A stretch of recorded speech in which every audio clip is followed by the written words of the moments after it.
All right, joined today, part two in a series of conversations about taking care of your mental health. We say again, good morning to Eric Litwiller, Director of Donor Advising and Communications at Mental Health Association of South Central Kansas. Eric, hello. Hi, good to Well, see that's you a again. long title. You need a big business card for something like that. You do, yeah. This is important. You and I met a few months ago, and we decided we wanted to focus on the importance of taking care of our mental health in different everyday situations. Yes. And the first time we chatted, it was about, back to school and the stress that goes along with it, not only for the students, but for the teachers, for the parents, all of it. Oh, yeah.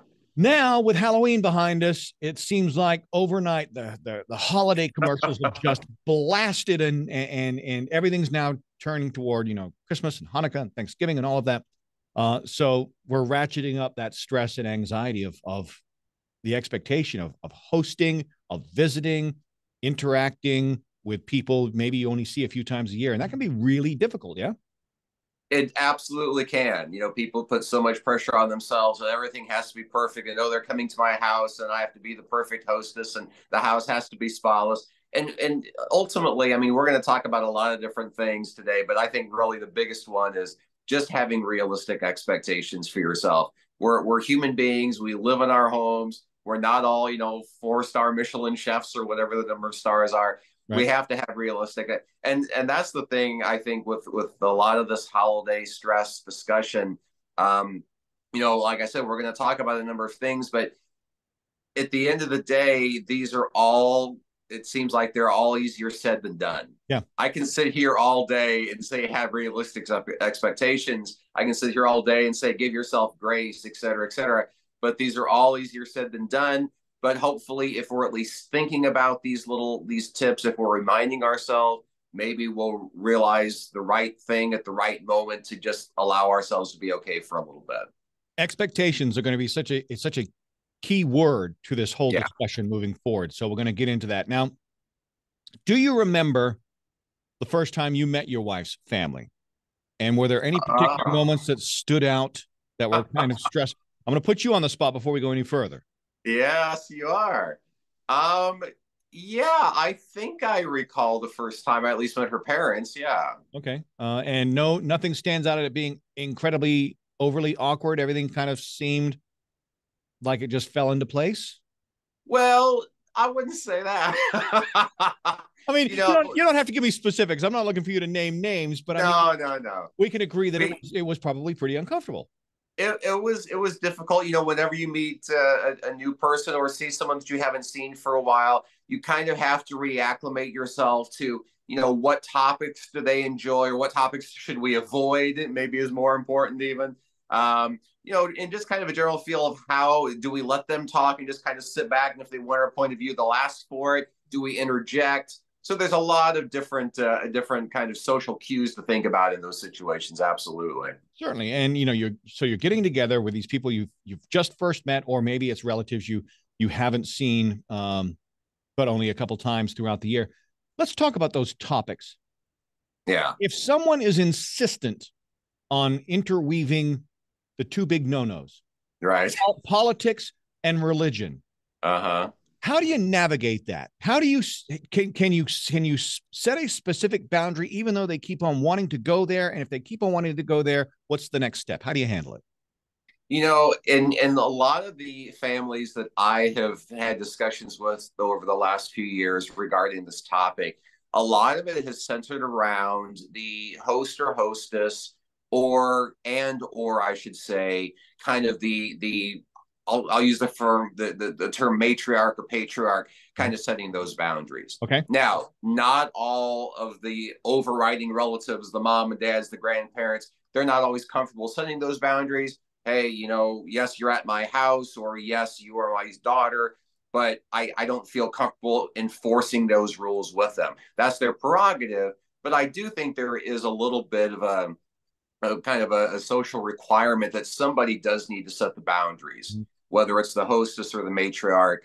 And if those boundaries are not being adhered to, then I think personally, I what I'll do sometimes is I will just stand up and excuse myself from the room. Mm-hmm. And that might feel very rude, But frankly, getting into a deep potential shouting match about the two big topics Mm-hmm. is just as rude, if not more so.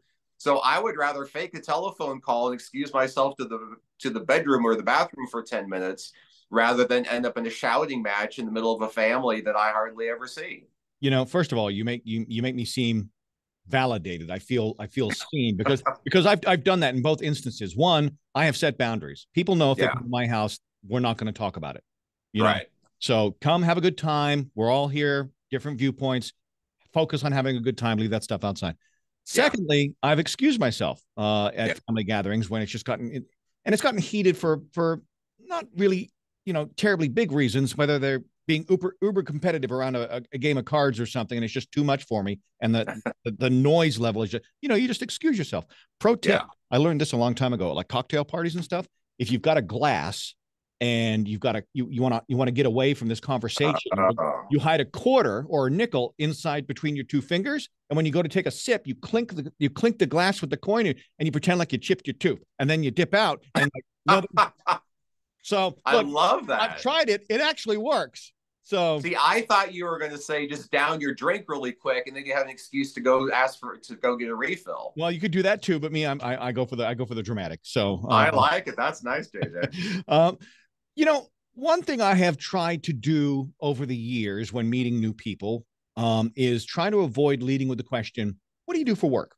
Because I think Yeah. we've gotten in the habit of defining who people are by what they do for work. What are some of the other questions people can lead with to avoid that pitfall of "What do you do for work?" Yeah. That's actually a really interesting question. I was asked to do a speaking engagement just a few weeks ago on the topic of social capital and kind of cultural relativism. And the United States is one of very few countries where that is oftentimes the leading question. And all it comes about through a whole series of the history of countries. But in Australia, for instance, they'll often lead with, "What sport do you play?" Mm, That's kind of Australia's thing. okay. Um, but I think things like, what do you do for fun, or what kind of hobbies do you enjoy is a really nice one, Okay. because invariably you can find some commonality. Or I often go with, are you a native Wichitan? Are you a native Kansan? Kind Okay. of get people talking about places they might have lived and see, oh yeah, Pennsylvania. I vacationed in Pennsylvania several years ago. I went here. So those kinds of topics I think are great. Oftentimes too, depending on kind of where you are physically, Mm-hmm. um, maybe you're at a party and you're not talking to the host. So how do you know this person? How do you know our host? Or how are you connected with Sarah? Right. Or those kinds of things as well are a really good question. Now in family, that's harder because everyone knows how you're connected. Sure. Um, Sure. but still, maybe talk about the first time you met, especially if you're like me, the in-law. What was it like the first time you met Jerry? Right. Those kinds of things too are fine topics. That's it's actually timely that this is all working out this conversation because I'm in the middle of an audiobook and the main character met the parents of his love interest for the first time, and Ah, he was going through all this stress of what to say and not to say the wrong thing and all of that. She had actually given him a list of safe questions, and, and one of them was, in talking to her parents, he would ask, "So how did you two meet?" Which I think is a great question. yeah, And I think that's a good one to leave with. But I've been trying. It's a hard habit to break because, like you say, we in this country are pretty focused on. So, what do you do for work? Because we add right. value to someone based on what it is they do for work. Let's go back to the expectations from the host point of view. Sure. I love to host. I love to cook. But there's a lot of stress that goes along with that. Let's deal with the cooking first. I mean, how do you give yourself some grace and just understand it's going to be what it's going to be. Yeah. Well, there's a couple tips that I think are helpful. I've heard from people or gleaned over the years. One of them is if you know that there are people coming who are just really kind of they're kitchen focused. The meal's always been at my house. I always cook, and yes, we're changing the place, but I'm still going to be involved in the cooking. If you know there are people who are just going to be kind of kitchen centered, Mm-hmm. I don't think there's anything wrong with inviting them to join you. Okay. If the kitchen is big enough and that's going to be a thing for them, if that's not an option, another plan would be kind of maybe ask we'll say every household who's going to be participating in the event, ask them all for their favorite recipes. Mm. I'm kind of stuck on a dessert. Everyone always loves your dessert, kind of a way of building them up a little bit. Everyone loves your dessert. Any chance I could get the recipe and try my hand at, see if I can make it? Be Right. a little self-deprecating. I think that's okay. Okay. So that certainly would be one option. Another option would be if neither of those are possible. I think it's okay to send out a note, maybe an email to everyone a few days in advance, and just say, this is the menu I have planned. This is based on our ability to get ingredients or things I've cooked with before to make sure that I'm not serving you experimental foods Right. Right. or whatever it is. But here's what I'm preparing. If you have input, please let me know by the end of the day. If you need me to remove gluten from this ingredient or leave the nuts out of that ingredient or that dish or whatever it is, please let me know. But this is the direction I'm leaning. Please give me some thoughts. That way, no one can get there and say, oh, well, what about my gluten-free niece? Well, we gave you the opportunity to say something, you chose not to. So I think that's another option. You just made me realize that a few years ago, my late wife and I invited one of her very good friends, and she was having trouble with anything with gluten in it. Yeah, And she felt so loved that we made an effort sure. to include a majority of things in our menu that were still delicious, but that were gluten free. Yeah.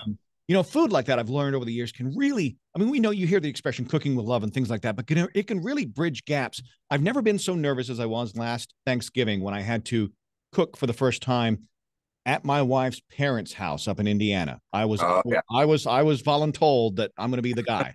And Okay. I was nervous for so many reasons. So I get all this stress because it's not my kitchen. I don't know where stuff is. Oh, I'm sure. cooking for the family. And I'm like, oh God.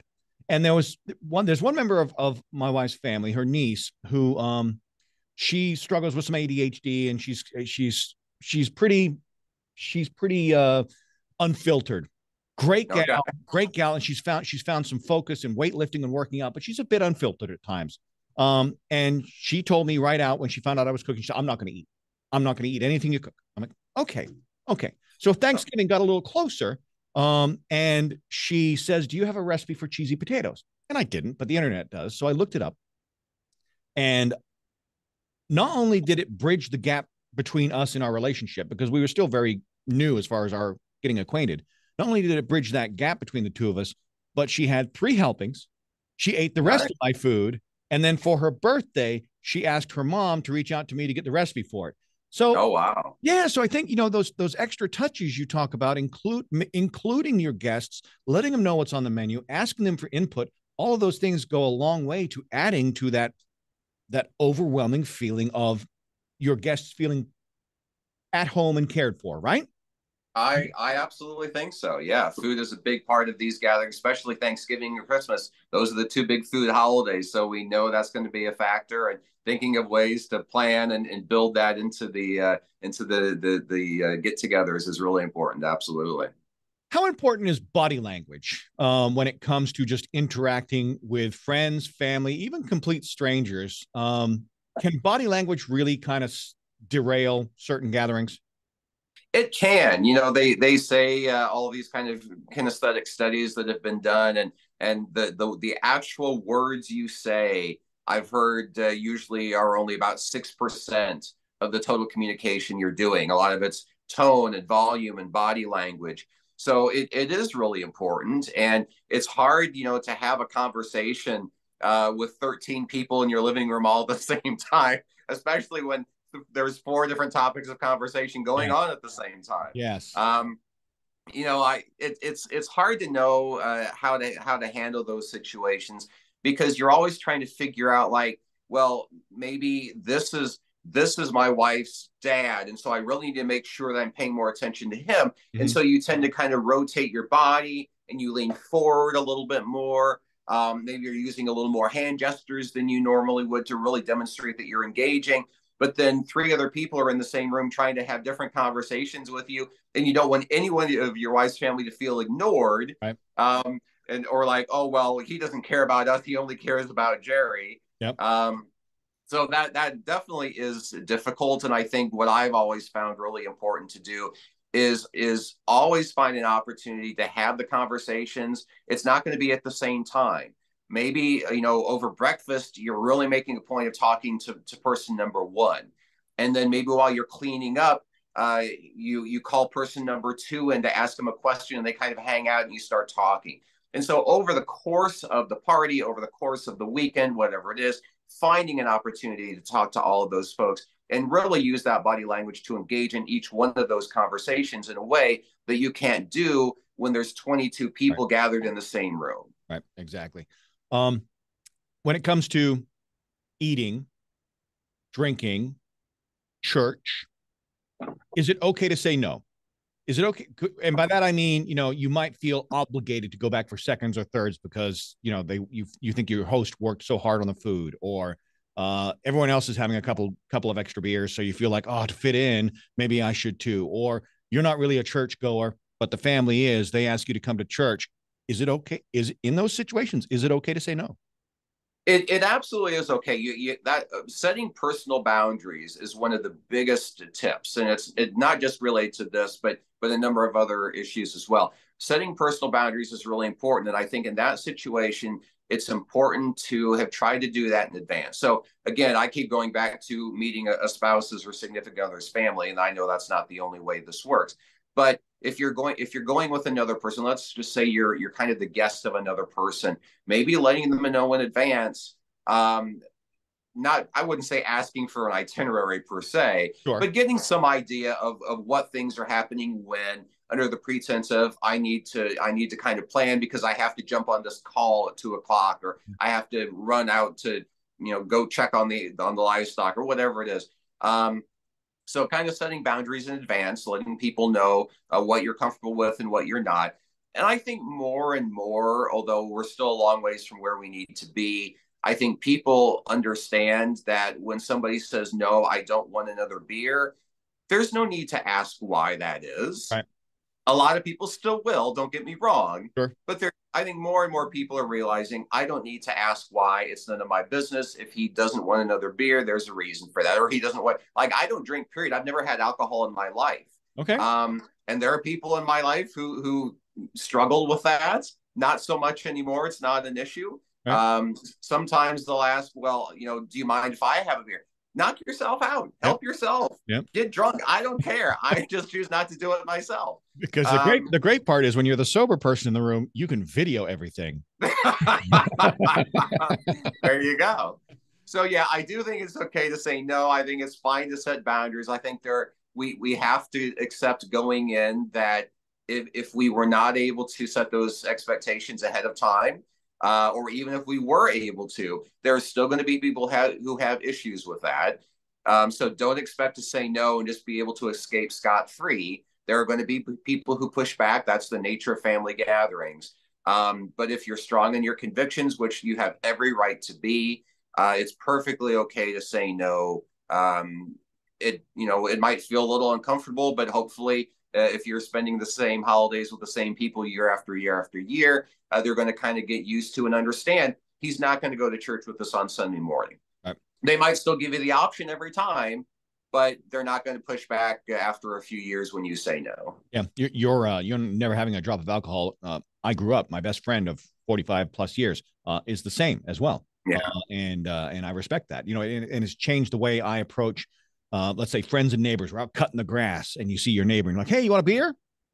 I don't lead with that anymore. I'm like, "Hey," right. Especially if I don't know them. "Hey, do you drink? Can I get you, or can I get you a water or something like that?" And then they'll leave it up to them to say, "Hey, do you have any beer?" or something like that. So sure, absolutely, that's perfect. This is more of an opinion thing, but it still creates stress. It's kind of a two-parter. So, is it okay to show up at someone's home empty-handed? We'll deal with that first. Yeah, I think it is okay. Some of it depends on the type of gathering. It's like I'll take Thanksgiving. Okay. Unless they have said, this is a potluck or everyone bring your favorite side or something like that. Right. I know, people will show up with a bottle of wine maybe or something like that. Thanksgiving's not really gift giving holiday, so you can't really bring a gift. Right. So I think it's okay to maybe talk to the host in advance and say, is there anything at all that I can bring? Um, maybe you can bring a centerpiece or something. But yeah, if you're struggling, let's say, with some financial situations, Mhm. just let them know in advance. Hey, I'm not really in a position to help out with anything this year. Is that okay? Just again, a lot of these keep coming back to asking in advance or talking to people in advance. But that's always a good idea because springing a surprise on someone, whether good or bad in the moment, is not always well received. But if people kind of have an expectation going in of what you're showing up with or what not, or what you're going to do or what you're not, I Mhm. think always setting those expectations in advance is a good idea. And the nice thing about the holidays is most people know a few days in advance where you're going and who you're going to see. Right. Now, here's part two, because I'm the type of person who's, when I invite people over, no, you don't need to bring anything. Just bring yourself. Just come on over. It's our hospitality. Come enjoy yourself. And they still bring something. Yeah. I get frustrated. Do I just have to do I just have to let that go? Do I just have to simply accept and be grateful for their generosity and just let it go? I think, in those situations, kind of what you say is this is really nice. You really didn't have to bring anything. But I think what we have to realize as people is that they showed up with something because doing so was important to them. It Okay. it really is not about you. Oh, It's about I'll make it about me. we're all really good at making it about us. But in that moment, it's really not about you. It's about them. It's Okay. it's it's what they want. And so if they show up, and even though you said don't bring anything, they show up with 2 bottles of wine, you're gracious about it because you realize that bringing that was important to them. Got it. And so in that moment, I think go ahead and celebrate it and showcase it and make sure it's served with wine and make sure everybody knows who brought it, because that's probably ultimately what they're going for, is they want some recognition for that. Otherwise, they would have shown up with nothing like you told them to. See, they want to make it about them. They want me to Well, say, hey. It's gosh, human beings, we're such a funny, complicated group, aren't we? we are very Well, much so. Yeah. now let's wrap it up by going in the complete opposite. We've spent so much time talking about groups and family and friends and all that. How do you navigate the holidays alone? Well, yeah, alone holidays can be difficult. We know that from the emergence of things like what do they call it? Valentine's Day, Friends. Palentine's, or Oh yeah, that sort of thing. Galentine's Day. Yeah, yeah. Yeah, Galentine's, that kind of thing. So one of the things that I glean, and I talk with people a lot about this, about like seasonal depression. Mm. And we talk about kind of front loading, I guess I'm going to say, a given time of year. So if you know that you're going to be alone on the holidays because all your friends are off in different states visiting family there, try to build in some friend time in advance. Kind of find those social opportunities 2 weeks in advance when there's no holidays going on, so that you've built that up for yourself. So when the actual holiday hits, you can think back, oh, remember 3 days ago when Paul and Jim and I got together and had beers or whatever it is. Mm-hmm. Yeah, it can be difficult emotionally, certainly, and that the isolation that people can feel around holidays certainly has a significant impact on mental health. But hopefully, if you found some opportunities to get together with folks in advance of the holiday so that they're free to do their family obligations, and you don't have those, you can at least remember a couple days earlier when you did see your friends and be reminded that you're not alone. And obviously, at the end of the day, there are an awful lot of mental health resources, both locally and nationally, that you can utilize if, regardless of how much social time you had 2 days before Thanksgiving, the day actually hits and you're alone and that's hard, there are local and national resources to utilize in those moments. And I would argue, if you are going to be alone on Thanksgiving or Christmas, volunteer. Volunteer. Sure. A lot of times doing good makes you feel good in those instances.